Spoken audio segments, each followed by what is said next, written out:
Bismillah və salatu və selamu ala Rasulillah. Əmmə ba'd.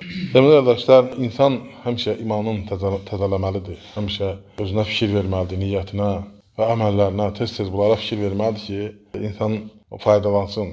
Yəni onları insan unudur, yadından çıxır. Həm imanı qalxır, faydalanır insan. Və mütləq şəkildə ibadətləri könül xoşluğuna eləməlisən. Rahat qəlblə eləməlisən, sevinə-sevinə eləməlisən. Məsələn, durub namaza gedirsənsə, namaz qılmağa durursansa, dəstəmaz almağa gedirsən, orucda durursan və s. sədəqə verirsən və s. ibadətlər edirsən, hamısını rahat qəlblə eləməlisən. Və onu sənə bəxş edən Allaha nə edirsən? Şükür edirsən.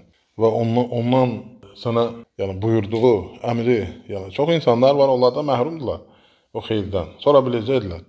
Və sən əgərləri bunu müvəffəq edibsə, sən buna sevinə-sevinə getməlisən. Və ona görə də bu sənin eləyəndə bunları, bu əməlləri səndə zahirə mütləq görsənməlidir. Şeyx İbn Hüseymin rahmetullah aleyh deyir ki, min alamati qabulul taat inşirahus sadr və sururul qalb və nurul vəch fə innə lit-taati alamat tazharu ala bədəni sahibiha bəl ala zahirihi və batinihi. Riyadus Salihin kitabının şərhində Şeyx buyurur ki, rahmetullah aleyhi, insanın itaət etdiyi əməllər, yəni ibadətlər, dualar, zikirlər və s. Allaha itaət etdiyi bütün şeylərdə onun əlamətləri var, qəbul olunmasının, həm də ki, onun qəbul olmasına səbəbdir. Deməli, insanın deyir, qəlbi genişlənir və qəlbi sevinir həmişə. Məsələn, namaza duranda rahat sevinir ki, Allah Subhanahu taala onu müvəffəq edib. Məsələn, insanlarda da var belə bir şey ki, sənə kimsə nəsə bir iş buyurur, çalışırsan onu yaxşı yerinə yetirəsən ki, ürəklə yerinə yetirəsən ki, onu məsələn nəsə almalısansa, qazanırsansa, onu eləyəsən və yaxud da sən onu desin ki, maşallah bu işində dürüst adamdır, əməlində, söz buyruğunda, hamısında. Hər bir insan çalışır buna.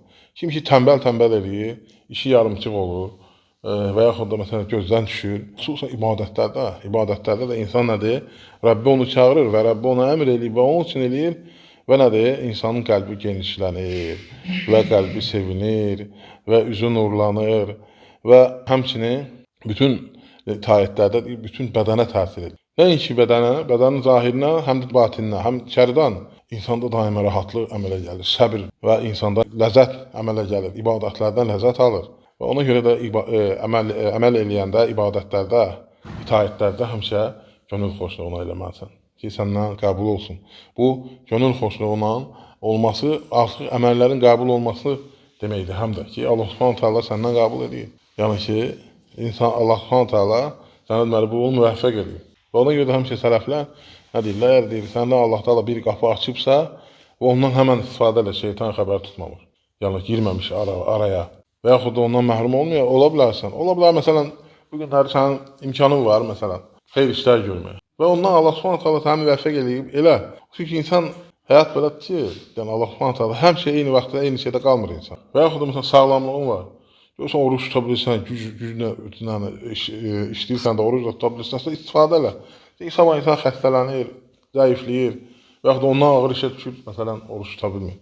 Ona görə həmişə bunları nə etmək lazımdır? Çalışmaq lazımdır. Yəni ürəklə, ibadətlərə ürəklə eləməlisən. Allah Subhanahu taala bizi sabit eləsin.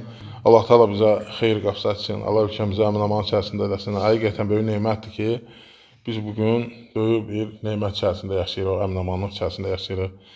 Yəni yeməyə bir parça yeməyin varsa və sağlamsansa və duranda əmin-aman içərisindəsənsə, ailənin yanındadırsa, bunlar hamısı nemətdir, böyük nemətlərdir. Elhamdülillah. Və Allaha çoxlu şükürlər olsun. Və Allah Taala bizi müvəffəq edib və Allah Taala qovm əqrəbəmizə, xalqımıza hidayət versin, doğru yolu yönətsin. Allah ölkə başımızı qorusun, o xeyir üzərində etsin.